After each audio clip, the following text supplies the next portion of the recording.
I want to talk to you about this signal scandal. National Security Advisor Michael Waltz has assumed full responsibility for the leaked signal group chat of senior Trump officials that discussed plans for a strike on the Houthis in Yemen. Here he is on Fox News.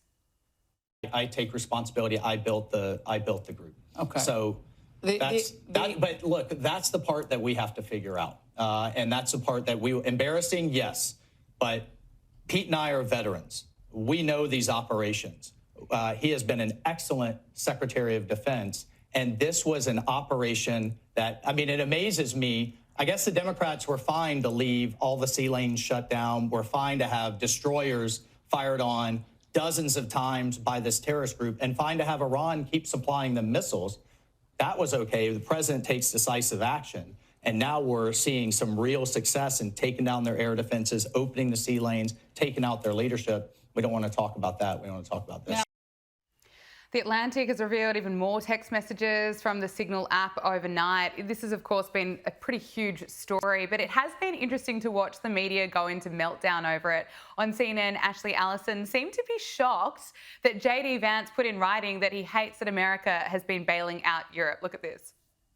Ain't Europe pathetic in those messages? Calling Europe, our allies. Our allies. They say that publicly. I mean. Well, there was that. Are you under any illusion that we're out here telling Europe how great they are as a public matter? There is a standoff going on right now between the president and the vice president and the leaders of Europe about what they need to be doing to secure their own countries. And by the way, they're right. They do need to step up.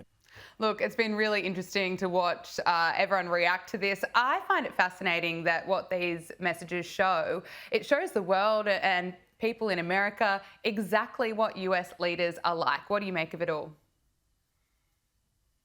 I think there's a few factors to this story. And of course, the mainstream media, they have been having a field day with this story. I think it would be easier, and I think the right thing to do for the Conservative Party is to come out and say, I messed up. Adding a loser journalist to a group chat where you're discussing matters of the sorts of our country and intelligence information was shared, or whether or not it was, accidentally adding a reporter to a group chat is regrettable. Absolutely. And the better message out there for the American people to hear is we messed up. Instead of saying today we are launching a full investigation into how this could have happened, you added the wrong dude to a group chat. Unless there's something nefarious here that we don't know yet, I think it would be easier on the American people as far as a trust factor to just come out and admit that you did something wrong. On the mainstream media front, though, Gab, are we really supposed to believe that Democrats and the mainstream media all of a sudden are concerned about leaks from the government, about leaks about classified information? James Comey is a leaker. Lovely Hillary Clinton weighed in on this. Classified information on a private server. Come on. I mean, all of a sudden we believe Democrats care. They let Eric Swalwell actually sleep with a Chinese spy and continue to work for our government. So I'm not buying it. I think they should save their liberal tears for somebody else. I don't think the American people are buying that. Again, separate factors to this story. We should admit wrongdoing. What was the mistake that was made, again, is regrettable. How the mainstream media is handling it and pretending to care, I don't think anyone's falling for that. Yeah, it's been really interesting to see failed presidential candidate Hillary Clinton weighing in on this, tweeting, "You've got to be kidding me." She's getting slammed for the hypocrisy. Of course, she was called out for her use of a personal email system during her time as Secretary of State, as an investigation found it was used to send and receive messages which contained classified information. Now, we've also heard from Pete Hegseth. He posted online, so let me get this straight. The Atlantic released the so-called war plans, and those plans include no names, no targets, no locations, no units, no routes, no sources, no methods, and no classified information. This only proves one thing: Jeff Goldberg has never seen a war plan or an attack plan, as he now calls it. Not even close. As I type this, my team and I are traveling to meet with commanders, the real guys who make real war plans, and talking to troops. We will continue to do our job while the media does what it does best: peddle hoaxes. We've also heard from White House spokesperson Caroline Leavitt. She's spoken about the issue, reminding the mainstream media that the Biden administration left 13 service members dead in Afghanistan and not a single person was held accountable. Take a listen.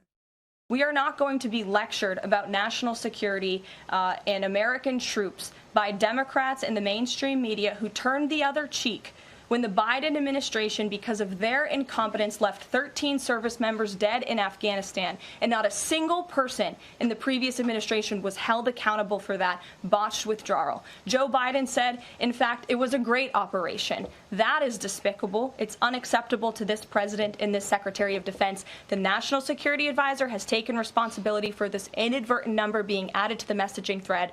But above all, we take the lives of our troops, safety, security, prosperity around the globe with the utmost seriousness. Caitlin, what's your assessment of how Caroline Leavitt has handled this? I think she's handled this eloquently and beautifully. I think the answering to the mainstream media every day at that podium is a pretty tough job. And the hypocrisy, as she outlined and as I just alluded to, somebody was possibly forging Joe Biden's signature for months, covering up for his mental decline for maybe years. And no Democrats and no members of the mainstream media cared that we had a senile president for 4 years. So my message, and it seems like Caroline Leavitt's message to the mainstream media and to those reporters in the briefing room, is please spare us your manufactured group chat tears, because we know they're not real.